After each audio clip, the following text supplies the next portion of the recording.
Okay, we are good to go. That was actually, relatively not too painful tech-wise. I mean, maybe for you, you struggled a little bit, but for me, that was like a surprising breeze. Not Um, too bad. so welcome to another story on the spot. My name is Clark Huggins, creator of Reckless Deck. Our guest is Jennifer Hrabota Lesser, who is an outstanding gallery painter and who creates a very, I think, consistently like dark and dreamy world in your paintings. I feel like, and that's one of the things I wanted to really kind of talk about actually. First of all, we were talking about before we jumped on here how it's exciting that you're the first outdoor guest that we have ever had. Yep, I'm glad to be outside. I'm ready for summer. Yeah, that's killer. It's a and you know what's going to be neat is over the course of the hour it's going to get like darker, and so like your whole art direction is going to change as we talk. Absolutely, I planned that. Nice. So, so you and I have known each other for quite a while. We met at a Spectrum like forever ago, and that's when we found out. I think I just moved into the neighborhood, and we were like, we figured out that we lived like super, super close by, which has been absolutely wonderful. Um, and I feel like I've gotten to see a lot of your work as, as it's been made. I've gotten to Hmm. see a lot of stuff in progress. I've seen a lot of stuff go out the door. And I do really feel like all of it together seems to live in a very cohesive kind of world.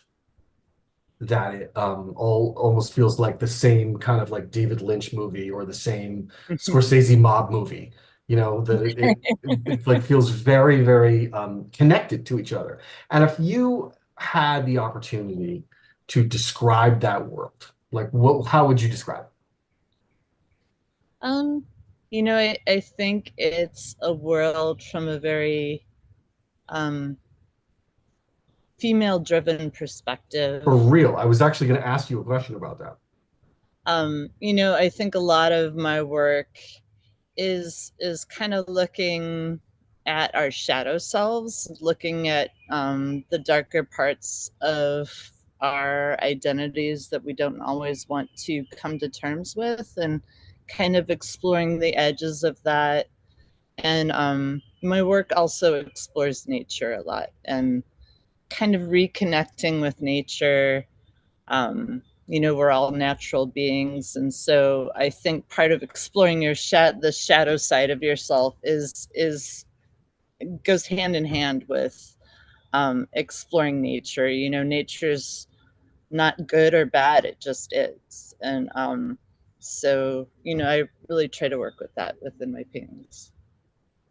Cool, fantastic. Do you, and again, about the sort of like female drive of your work. Hmm. I mean, it's very clear that it's. I guess I wanted to ask, like, are there men in your world? Like, are they just off camera? Like, or is it really like a world that is really populated? Is it like Themyscira, but like I'm No, painting.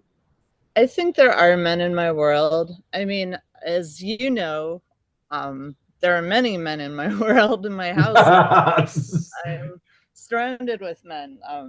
The two sons and my husband. Um, and I think there are men in my world. I think I don't represent them as often as maybe I could. you know, Okay.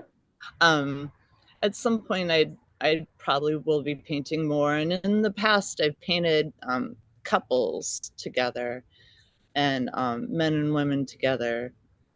Um, and I think it's just since so many of the paintings are expressing kind of my inner struggles or feelings about things. Even though I'm not painting myself, I'm almost never painting myself. um I often make women the avatar within the painting. Totally. And I actually I want to show some work of yours. And when I do the final edit of this, I will like obviously like drop in actual, but in the most low tech possible way, I have printed some stuff out for the people who are watching right now, because I don't have the ability to like magically make screen shifts happen, but I wanted to share this one. This one was the Morrigan, right? Yes, yeah, I love this absolutely.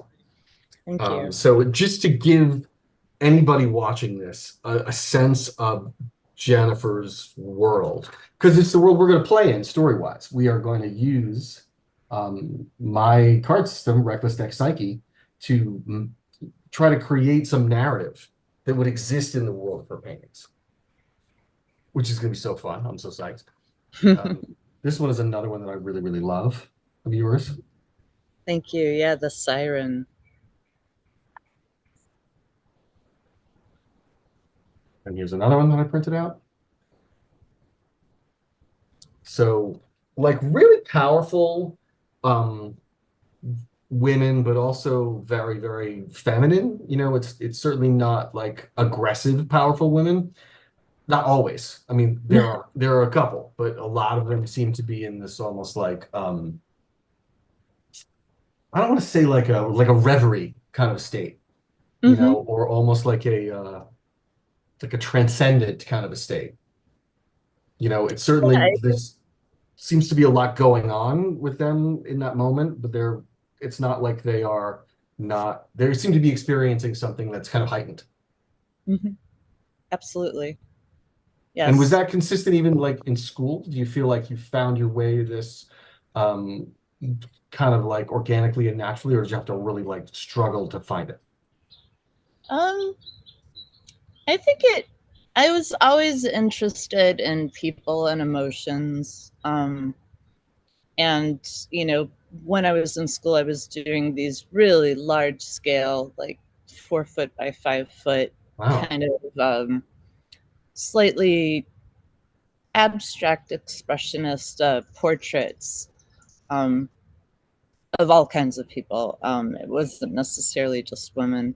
And then I was also an animator, and I think my animation visually reflected probably what I was doing more with my work now.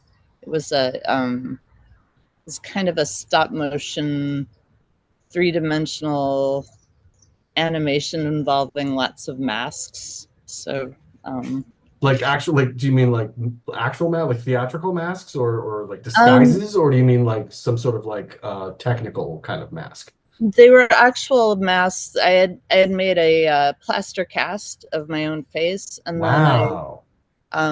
had painted. I had made paper mache masks, like several of them, and painted each mask slightly differently, and the masks kind of revealed themselves. It was a little uh, conceptual, but Okay, but it sounds very cool. it was. I don't know if I have any way to. I think I have it on a. You know, this we shot it on actual film back then on the Oxberry, so um, Wow. I don't know if I have a way to look at it any Yeah. longer. When I was in film school for like a hot second, and we shot on actual film as well. And I remember I had this really late night shoot on one of my own film projects in a diner in Syracuse. And you know, we had like the whole crew there and all the stuff and the actors, and it was like an Arriflex camera, you know, the kind of thing that you would use in college. And we were like, something's not right, something doesn't sound right. And so we were like, did we open the camera? Like, what do we do? And so we are like, finally, we're like, okay, let's open the camera. And like all this film, like spaghetti, just came like Oh springing no. out of the camera. And we were like, oh, wow, Uh, that's not how that's supposed to go at all. But like, and it we felt had, so expensive at the time to waste all that film. honestly, it was like watching like hundreds of dollars just like go up in a mist. Yeah, you're just crying. Totally. Absolutely. Yeah. So I get that. I know what that's about, like what that's about. So, before we dive into making like our and I use the term story loosely. I wanted to see just to like put this here for our vast audience of up and coming painters that are watching right now. Yeah, the many, many multitudes of them. Like, how do you find the gallery world? Like, do you feel like it's welcoming? Do you feel like it's kind of cutthroat? Do you feel like it Do you feel like you are navigating it like comfortably and successfully? Is it a struggle? What's your response to that? I do think it's a struggle. It's always going to be a struggle. The thing is, the gallery world is so big, and there's so many different little niches. Um, I like the galleries that I work with, and they've been great, but it's challenging. And the internet has definitely changed things for artists, and a lot of artists are able to sell directly, but um, for a while it was really easy to sell directly, but with social media changing and now you're not reaching as many of the people that follow you, so it's a little harder to sell directly. um, the galleries are nice because they do communicate and have relationships with collectors, and they can help you out in that way. But it's challenging, and it's a balance. I do a lot of I do some conventions, and do some art shows outside of the galleries that kind of help balance everything out. Yeah, you do like you always do that gauntlet in the end of the summer where you do Dragon Con and what's the other huge one that you do? Gen Gen Con. Con. Yeah. Yeah, And yeah. like that must be compared to the gallery world, like I mean, I know what those shows are like, and it's like bonkers. You It know, is bonkers. you're like Yeah, it's exhausting, but there's a lot of people that go out to those and really love to see the art. There's definitely people committed to the art scene at those shows in a way that surprised me when I first started doing them. sure, and they come ready to pull the trigger too. They're not just Right. Yeah. looking-ins, right? They Like they do they whatever come they, looking for their art for the year. yeah. They wanna find something new for their house, and it's great. Yeah, it's wonderful. So I am very excited to share the prompts that I've chosen for you. Okay. But as we dive in, I want to like because you are this is like your it's meant to be like your story and your session here. So think of me really just like I'm here to collaborate with you, but also like the final word is yours, and we should do it in a way that really helps you do your work.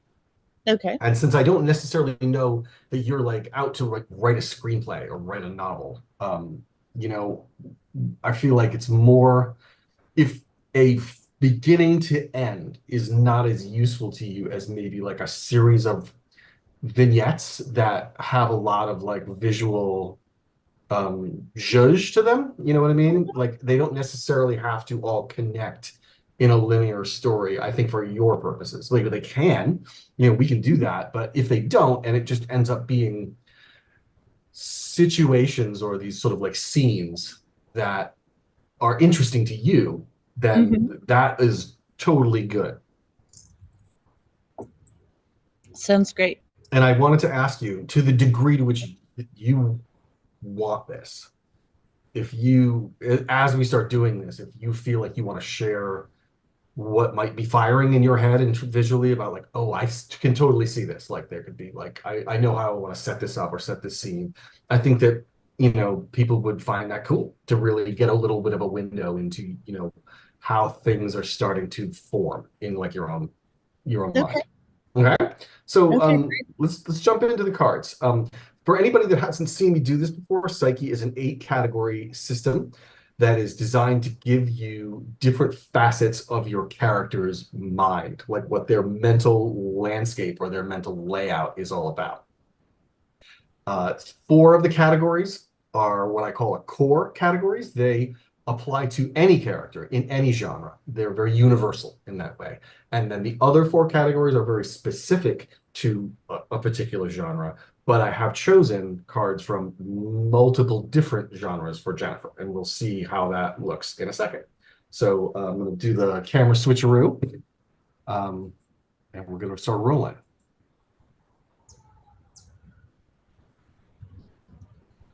And for our purposes, I decided to use the playmat that was done by our mutual friend Lauren St. Arch. Woo. Right? Love Yep. A Lauren's little work. applause for Lauren's work. So That's beautiful. I keep saying I'm not going to do it this way, but I always do it this way. I'm going to start with the occupation because I feel like it really helps us define the world of our character. Occupation would be one of the very genre specific categories, not one of the universal categories, but it just seems to help guide us into not just what their like job or vocation is, but sort of a lot of details about like who their friends are, what the location is, like where they hang out, what kind of circumstances they might find themselves in.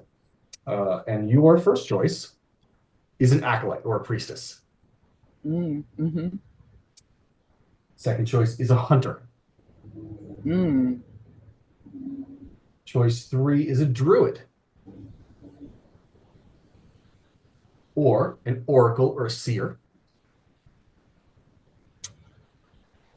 And I did you two extra ones for you because I couldn't help myself. An arcane trickster. I don't even know what that means exactly, but it sounds cool. And the last one is a weaver. Oh my God. Okay.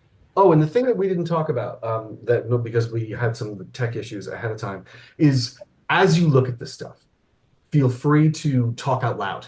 Like go through your process, out loud instead of in your head. Help if you're undecided, walk us through like what you're thinking and why you're undecided and what looks good and what doesn't. Okay. Right now, I mean, they're all very interesting, and I feel uh, fall into my interests. I'm kind of jumping between priestess and hunter and trickster. Oh, Um, okay. and so I'm actually even more um, between hunter and trickster. Um, I the priestess is very interesting. I often think of a priestess as kind of like having really knowing her way. Um, and, I think a lot of times I'm searching more than absolutely understanding where I'm at, although acolyte or priestess. and here's something that has just occurred to me Okay. is I would say let's do two out of three of these because I feel like you could be a priestess and also be a hunter and be a priestess and also be a trickster, like almost Mm. in a sort of secret identity kind of way, Yep. like the sort of forward facing function is the priestess, and then maybe she's got this other almost like I don't want to say like kind of like a Batman persona almost where she's operating in a different way in a different capacity behind the priestess front. Both are true, but they are different from each other. Mm-hmm.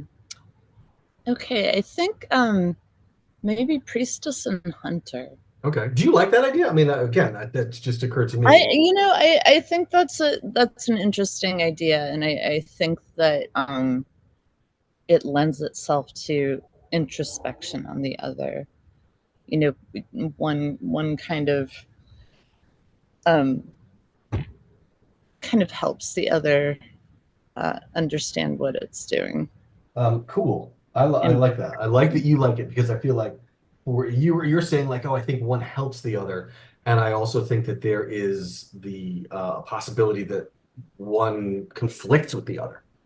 There's for story purposes, having sometimes those two things agree with each other and sometimes they grind against each other. There's some good stuff that we could make right, up. absolutely, absolutely. So next, we are going to go to the two universal categories and choose strengths and flaws.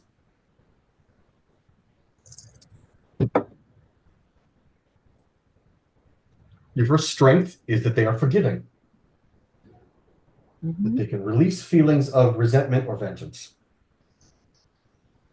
They are strategic. They are capable of seeing all sides of a situation and to form complex plans. They are disciplined. They're able to adhere to a consistent regimen that requires physical and mental effort. Or that they are tolerant. They can coexist alongside others with different beliefs. Hmm. Okay.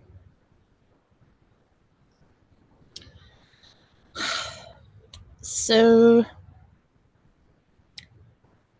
forgiving is interesting, um, in that I find personally sometimes I have a hard time with forgiveness. I find forgiveness challenging. So it's interesting to just delve into that a little bit. Um, and the same with discipline. I think discipline can be a challenge. Hmm. Strategic and tolerant. I mean, I feel like those are two great reasons to really just go to like to make it uh official. Either one of those two, if they really speak to you and they are something that could resonate in your work, then we absolutely should choose one of those. Mm-hmm. I think uh, I think forgiving is interesting, because I think there's some balance between a priestess and you know what figuring out what kind of priestess she is, and she's a hunter, and you know people who had to hunt, animals have to hunt to survive, but there can be something very upsetting about hunting, Yeah, yeah, yeah. so forgiveness is, does that mean forgiving yourself for what you're doing, or coming to terms with yourself for Hmm. needing to hunt? This already to me has a very like tarot vibe in a way that other sessions like have not, and I dig that a lot. I think it's really cool. Cool. So now let's choose a flaw for them. Okay. Your options are superstitious. They believe in non-scientific ominous significance of rituals or acts. She is envious, covets the success and advantages of others. She could be selfish, prioritizes her own interests, success, and well-being over others. Or she is hubristic, convinced of her own infallibility, believes that she will prevail where others have failed. um I think envious is an Ooh, that's interesting such an evil, awful one, right? yes, absolutely, and something you have to really um you know work with yourself to not let that overtake you, not see somebody else's Oh, for successes. real. And those of us in the arts, I think that we are just like so like fighting for our own relevance and survival all the time. It could be something that we are particularly prone to. Absolutely. Like maybe I mean I'm sure everybody is envious in their own way, and probably it's very true in like corporate America and normal jobs and whatever, but there's something about the security of that where you're not just moving from like job to job or opportunity to opportunity, that just really begets that sense of envy. Right, you're as good as the last thing you did. Totally. So I left this for a little bit later on in the process, but now that we know we've got a good starting place for what her sort of like makeup is. Um, Now let's talk about her motivation. Motivation is really meant to be like, what is the thing that she wants the most in terms of this aspect of her life or the story that we're going to tell? Okay. First is to escape responsibility Mm-hmm. or to gain control over her own life, to get closer to her God, or to sow chaos and topple authority. Oh, um wow. So I have to say I'm really torn between to gain control over their own life and to sow chaos. Um, so so Let's let them both ride for okay. for a hot second because and just like we talked about how these two really like push and pull against each other, these do Mm-hmm. too. And I want to see what happens if we Mm-hmm. can leave them both on the board for just a little bit. All right, your next category is called given circumstances. And this is just something about their situation, either something about their health, something about their finances, their family, their psychology, some given constraint about their situation. And these are actually the last of the universal cards. These apply to Mm-hmm. any character. Your first choice is that they are hemophobic, that they have a fear of blood, or were they adopted? Mm. Uh, is she gay or a lesbian? Or is she a widow or widower? Mm.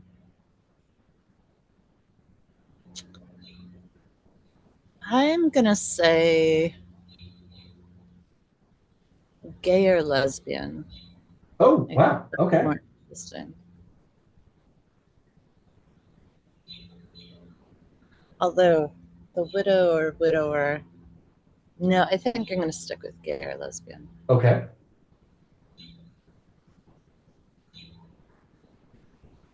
Or I would imagine anything on the spectrum, right? Sure. Yes, absolutely. There we can make that a sliding scale. We'll see what the Mhm. other cards present to us. We have three more categories to go. These are Okay. very, very focused on her. With these, everything we've chosen so far really looks inward, really about the inner life of her. The next three categories are really going to be focused on they're going to project outward into her world. We're going to Mm-hmm. learn a lot about her past, her relationships, and other kind of events around her. The next one is secrets, Okay. things that she is keeping to herself. First, we have a sibling that they have a sibling that they think is disturbing or unbalanced. She was meek and incompetent until she made a pact with an evil wizard who made her powerful and skilled.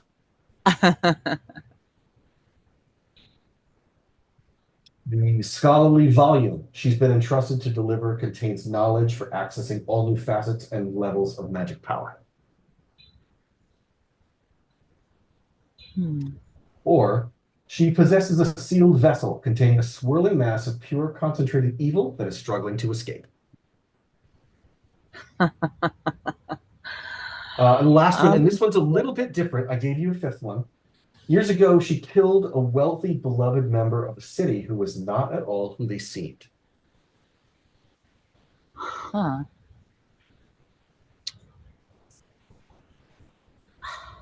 I think I might have to go with possesses a sealed vessel containing a Pure swirling mass concentrated of evil, evil. like we all have one of those on a shelf, right? Yeah, absolutely. Yep. Mm-hmm. I vibe with that. I think everybody does. All right. Something tells me that we're going to be seeing more of that vessel of evil. Can we see all these? We can. All right, good. All right, two more categories. The next one is formative events. Something in their past that happened to them that had a really strong influence on the person that they've become.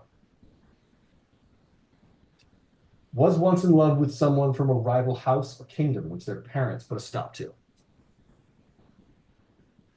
Has a parent who constantly makes poor choices and absorbs energy and attention by creating drama in their lives. Mm, When they experience the thrill of taking a life for the first time. mm. Killed the leader of a powerful witch coven in order to wipe it out, but instead became its leader. Ooh. Right? All right, this one is really like an outlier, but I Mhm. was like, let's see what happens. Okay. Worked at a violent and lawless roadhouse. And like in the world of your paintings, I don't know what a roadhouse would be, but like whatever version of like a bar, like a in your world, like what would that be like? Right, right. Interesting. Okay, I gotta now that all these are on, I need to put my glasses on. Okay. Um. Oh. So yeah, I don't know how you feel about the bar or roadhouse idea, but I just thought I'd throw that little boomerang at you. Yeah. The thrill of taking a life for the first time, which really takes the hunter thing in a dark direction. Right. Killed the leader of a powerful witch coven, and then became its leader. Um, has a parent who constantly makes poor choices and absorbs energy. Was once in love with someone from a rival house, and their parents put a stop to it. Really different, very, very different choices. Okay.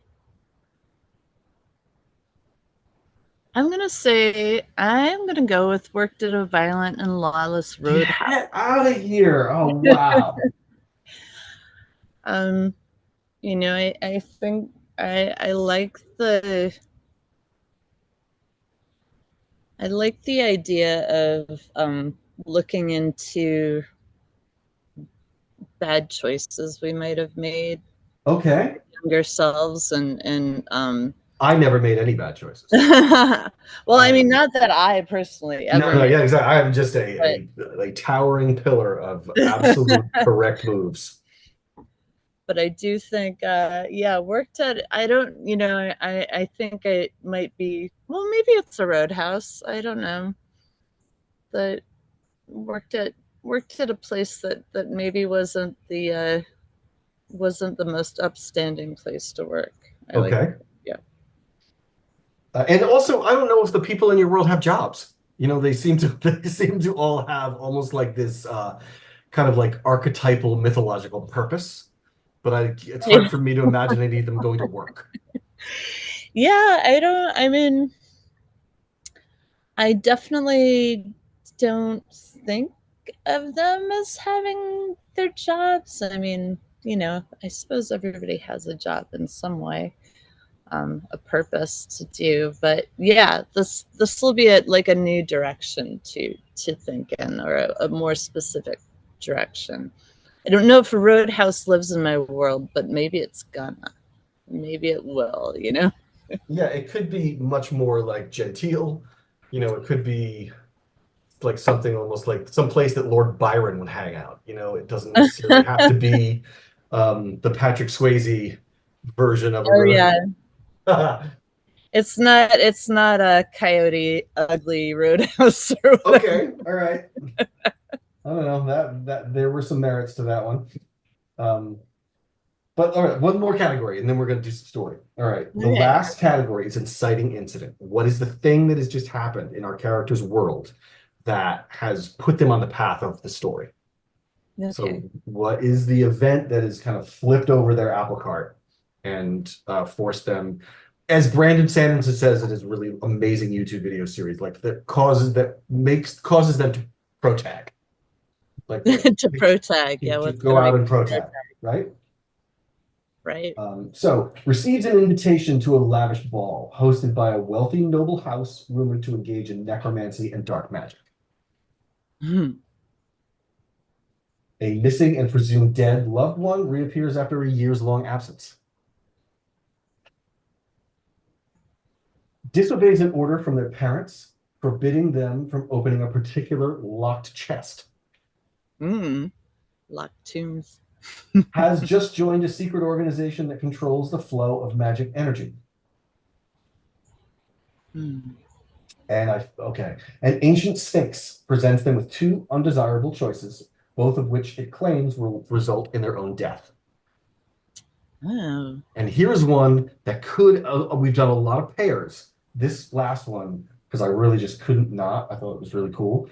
Encounters a beautiful enchantress as she is bathing in a secluded pool in the forest. Whew. I Little know that's a lot. Artemis. I probably should have done a better job of narrowing that down for you, but I got carried away. Little Artemis action going there. Okay. Mm-hmm. Well,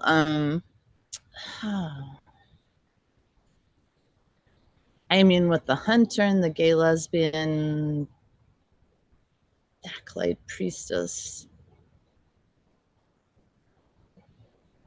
the encounters an enchantress is definitely interesting, but I'm also curious about receives an invitation to a lavish ball hosted by a wealthy noble, rumored to engage in necromancy and dark magic. I like the two of them together too. I feel like we could, it's like that one happens, then the other, and Okay, yeah, maybe we can figure out a way to weave them in there. I've never done quite so many panels like this. Because I can't make choices. No, but I'm doing it. I'm like very Jiminy cricketing it like all the way. And I'm writing these down now. All right, let me switch I the did because I didn't let me bring my pencil out. let me switch the view and then we'll review. Okay. Okay. I'm back. Oh, there's my dog, who was apparently bored with being in here. So she's got a bottle of pure evil, right? Uh-huh. Discussed that she's lesbian or at least is bi-curious, right? Yeah, or pansexual. Sure. Um, we talked about the fact that she uh, can't decide between sowing chaos or controlling her own life. Hmm.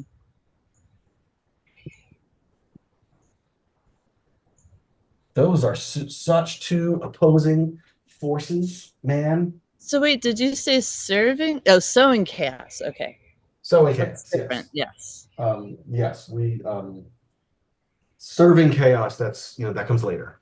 that's that's different. Worked at a roadhouse. Yeah, the roadhouse. Okay.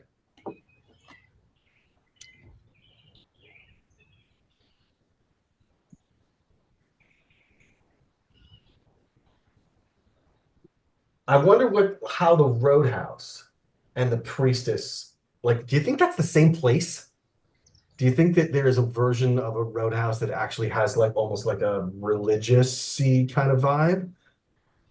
I don't know. My take on it was more the like really going down and kind of catering to her darkest impulses initially in her life, and then needing to find a way, find a compass for herself, find a way out of that. So Oh, wow. Okay, so this is like a past thing that happened, yeah, which would make sense as a formative event, and then this. So first one, yeah, then the other.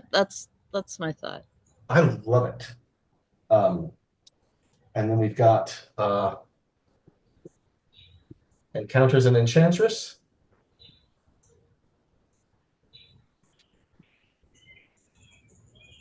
Which I'm guessing happens at the ball, At the ball. Wow. Okay. right? Like, going out into the enchanted garden and bada bing, Well, bada boom. okay, we've got a lot to talk about. Okay. And then we've got the lavish ball, right? Necromancy. Necromancy, right? There is so much awesome story already, but I want to know from you what's starting to click. Like this clicked great. Like what there was, she had like a shady job at kind of like a rough and tumble place, and then she straightened out and became this priestess. We've got the lavish ball, and the enchantress is at the ball. Um, is it a thing that is happening like secretively off in a, like you said, like out in the gardens? Is the enchantress event part of the ball? Like, is it almost like an attraction or an event? The bathing of the enchantress is a part of the entertainment almost, or is it or part of the spectacle of the ball, or is it happening in spite of the fact that the ball is going on? I was thinking that the enchantress is like a um I'm guessing. Well, I think she's kind of a snare almost, or a like it's not something. It's not like a viewing an event at the ball, but she's an attendee of the ball. Okay. Um, and she's maybe very much wanting um, to entrap somebody into um, doing some dark magic with her. I love it. Okay, so it is. So maybe the enchantress is initially in the ball, and then she, talks with some people, flirts around, is very interesting, and then, is gone from the ball later. You don't know where. She ends up in bathing in a pool in the garden, or back behind the gardens. Okay, so the bathing in the pool is so she's out working the crowd ahead of time, and the Yeah, bathing in the pool is. Do you think that that's part of like the necromancy or dark magic of the event of the ball, or is she got her own agenda? I think she's no, I think she's that's part of it. She's that's part of the necromancy. Okay. Do you Um think that our main character, Priestess Hunter, is the person that gets snared? um I think she is. I think there's a I think she's interested in the enchantress. I don't know if she gets snared or not. I'm trying to decide that. Maybe she goes out with a few people Oh, to okay. To just like, walk the grounds. okay. Um, and she has to decide whether she's going to swim in this pool with the enchantress. Possibly she's going to go in the pool with the enchantress if she's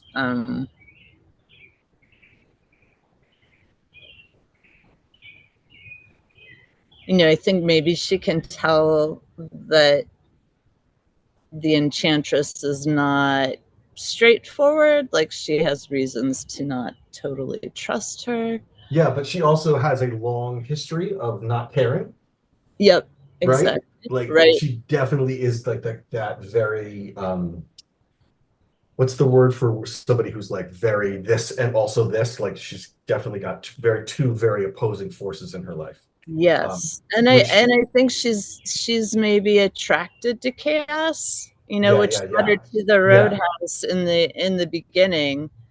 Um and she knows that that's kind of a dangerous thing, but she enjoys it. So we're talking all in terms of story right now, which is great. Mhm. But how does this start to play for you visually? Like, do you start, are we starting to talk about stuff that you're finding interesting visually? Yeah, I'm thinking about I'm thinking about a very kind of rich, beautiful gardens in the evening, and a pool, maybe a little misty, um, definitely moonlight, bright moonlight, maybe a full Okay. moon. I love it. Um, I think that there I could imagine some suggestions of like really beautiful, almost obscene shows of like floral abundance and stuff like that. Ooh, okay. Um, but also um, some like floral decay around too. Oh, Some wow. a balance that there's some beauty and there's some decay as well. That really just turned the whole visual in a completely like goth direction. That's awesome. Yeah, I mean, I like when I think of this garden, I think of you know, like a old garden with like statuary and stuff, but it's run down and it's, you know, like things are mossy and maybe broken, and it's not exactly where it once was. Okay. This is really, really funny. Deanna in the chat is asking, how do these always border on erotica? And they totally do. They seem to drift very Sorry. much into this like romanticy hotness. Romantic. You know, hey, I'm just a tour guide. But I think that it's getting like it's getting super, super evocative. Do you think that like what do you think the dress code for the ball is? Do you think it's like a masquerade party, or do you think that it is like a theme party in some way? Like it's your world. Like what would people wear to something like this? Do you think it's like a very druidy kind of like nature party? You know what I mean? Where um, they you people are know, wearing things like I really antlers. like, not um, you know, I think kind of uh slightly formal and extravagant, but maybe also um a little over the top, Okay. like kind of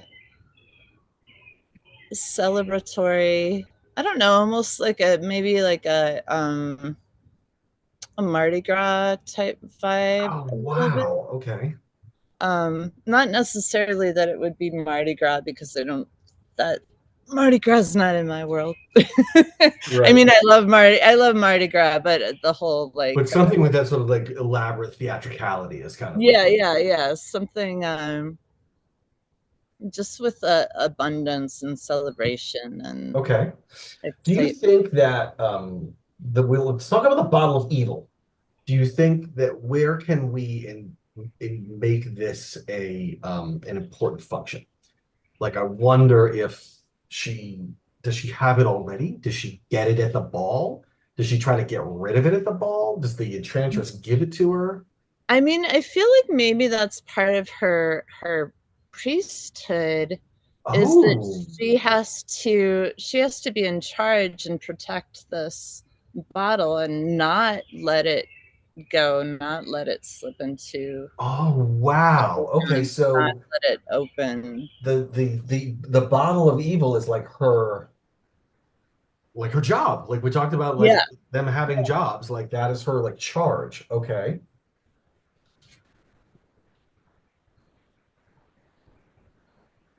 And And that suddenly is where I'm sorry, I didn't mean to cut you off. Go on. oh no, go ahead. I was just gonna say that's where the like the that's where there's this tension of like her desire to sow chaos or control her life, and you know, be in charge of her life, like um you know, if she doesn't keep control over the bottle of evil, she can easily sow chaos. And you know, I think that she can maybe feel that this enchantress wants her to open the bottle. Yeah. Oh God, yeah. And I feel like suddenly like where the real like the narrative drive of this as a story, if you choose to you know, if we want to pursue it as a story, is either losing the bottle or the bottle getting opened or the bottle breaking or spilling, and then her having to take to like clean that mess up somehow, you know, to like then go and protag her way into containing that problem. Like it Mm-hmm. feels very much like all of these seductive hooks, you know, the ball, the enchantress, the pool, her, you know, being like into girls. I feel like that's just all too tempting. Like you don't Mm-hmm. really um do you think that she'd be able to walk away from all that and be like, you know, this all like we're at this ball, I'm a little drunk, there's skinny dipping, this enchantress is like really hot. Like so much of this is calling my name. Like, do you think that she'd be able to be like, nope, got my bottle of evil, I'm gonna be a good girl? I think that. it would be interesting if she thinks that she can have it both ways. Okay, You okay. know what I mean? I Like, mean, I feel like that having it both ways is all over her whole story. yeah, yeah, like maybe that goes back to some of that hubris that we didn't talk about, but Yeah. she thinks she has more control than she does. Um, so she thinks she can kind of check this all out and you know kind of dip a toe Into the pool, so to speak, into the right? pool, so to speak. Yeah, Yeah, yeah, without yeah. really getting herself fully in trouble. That is like, yeah, she tries to have like tries to have a little bit of the wild night, right? Right, right. And then I think that, things would spiral. Like she would definitely Yes, lose control of the situation. I And think that's usually what happens in and I this. wonder if at that point she wouldn't have to really switch into hunter mode, and really call upon her old skills from the roadhouse to really actually like take care of business, Right. where she really failed. She had not just failed in her mission, but what do you call it when you have like a lapse of conscious or a lapse of judgment? Yeah, like a lapse Yeah, in, like she a made lapse a, judgment. right? Yeah, That well, somehow her failure, her you know, her losing absolute control over the bottle enables the necromancy that this enchantress wants to have happen, I think. that is crazy. I'm down at the bottom of the board here. Activates, right? Right.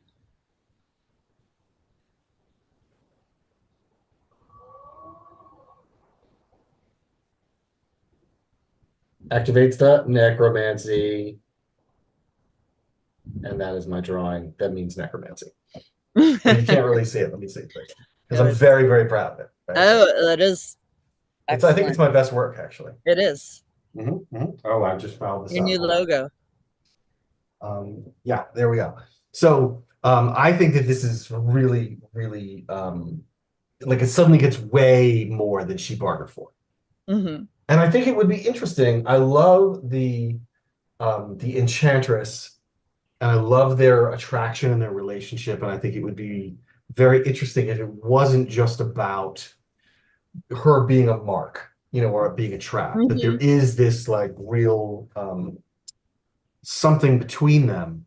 But the Enchantress either has her own agenda or had her own reasons why she absolutely had to do this or make this happen, or if it's very much what is that story about the is it who something rides on the back of the scorpion rides on the back of the alligator or Oh, something like right. that, where it's Yeah, like yeah, it's just who I am, man. Like yeah. Well, I think the enchantress, like maybe the enchantress, um, wants power and she wants to use necromancy and she doesn't see anything wrong with it.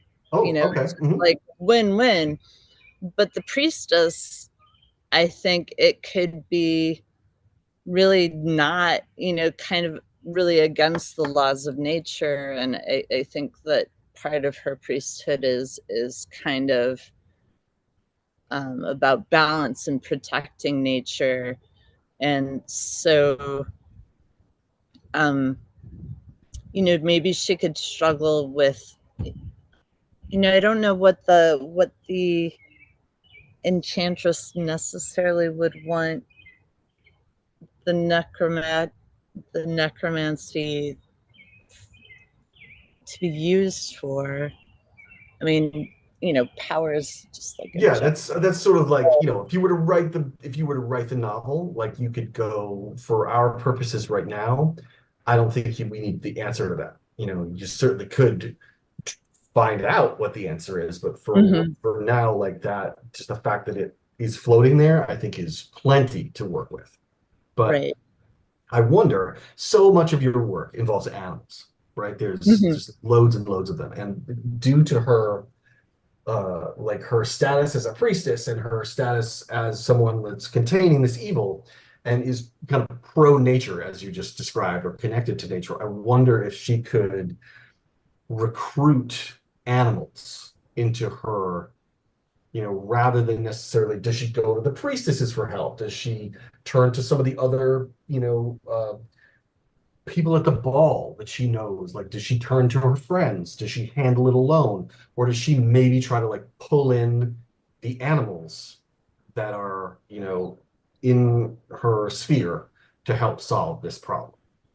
I mean, Hmm. I'm just thinking purely in terms of like, for you and your paintings, making use of this, like, how can we get some animals in? And sort of like, I'm sort of like that Hollywood executive who's like, yeah, it needs more animals, just that, but like with more animals in it. Right. Well, and I wonder if she has to somehow protect the animal, like find protect the animals. I know she's a hunter, but also she's like, I would imagine she's a very um careful and exacting hunter. Like she Yeah, only yeah, absolutely. hunts what She's can not be. going out there with like a, like a Gatling gun. Not that. Yes, That's yes, not that style of hunter. right. Um, I wonder if you know, she sees the necromancy as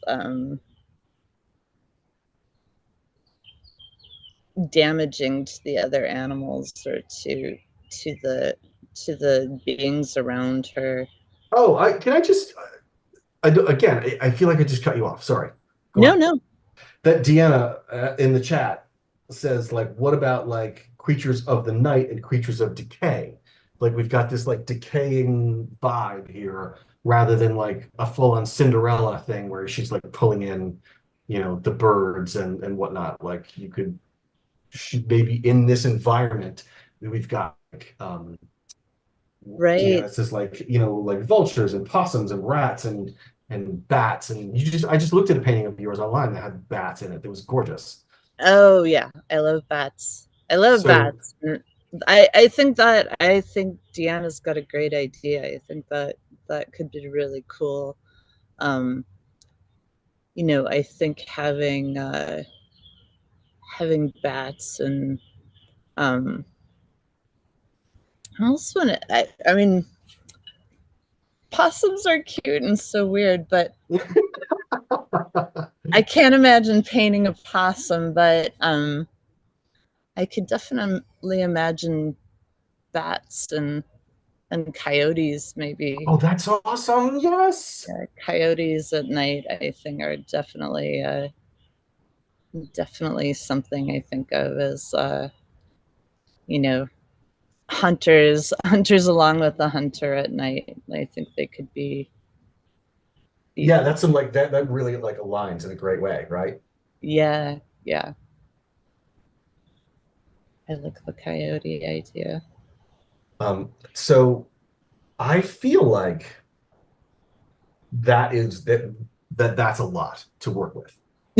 Like, I don't know, I feel like these when I do these sessions, there's a moment where like it just feels like there's like it just kind of lands. And it's like Hmm. where it's like I think that we did it. I think that we got, like, for the first pass at this, I feel like we built a ton of awesome lore and a lot of hotness, like a lot of like Yes, really sexy absolutely. hotness and a lot of like bad behavior and poor choices that makes for like really fun, awesome, like reading, or really like, in that way when you read a story and you want the person to just like get in the trouble, where you're just like, yes, do it. You're just like, I want trouble.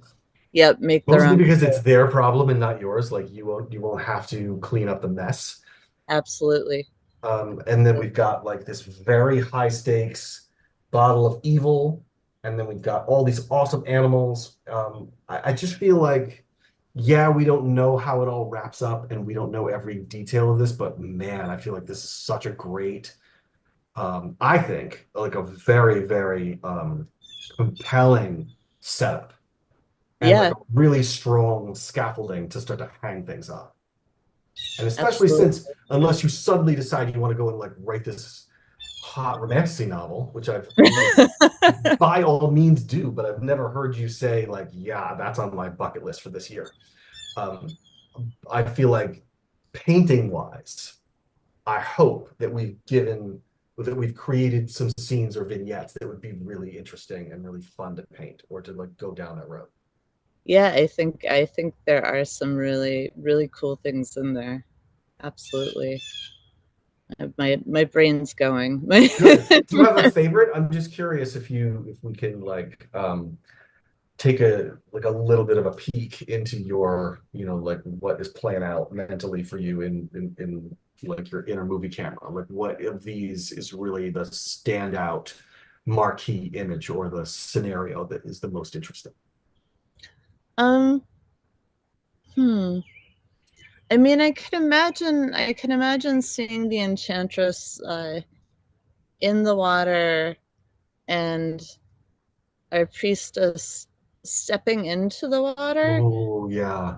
And maybe behind seeing some, now I'm thinking wolves instead of Sure, coyotes, sure. but kind of seeing just the outlines and the eyes, like the reflected eyes in the background. I think that could be really, really interesting and beautiful. um That's fantastic. What a gorgeous image to sort of like put a little period on that. Yeah, that's lovely. And and then you have to say, I haven't done this in a while. You have to say like copyright TMDM, just so that nobody know that, so you can claim that and nobody steals it from it. well, But I would before we sign off, could you tell people where to find your work? If they want to find you on social, where do they go? yes, I'm at Hrabota Lesser Art, And that's which is HR. Hrabota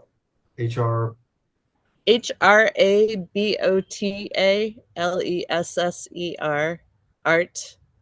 And that's on Facebook and Instagram, and Hrabota Lesser on Kara now. Oh, Kara's good for the you.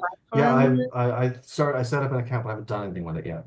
Yeah, I'm just starting out too. And jenniferhrabota is my website if you want to check stuff out there. Do you have any shows aside from Dragon Con and Gen Con in August? Do you have any like gallery shows that are coming up that people I might be able do to? have a group show, and the theme of the group show is unseelie.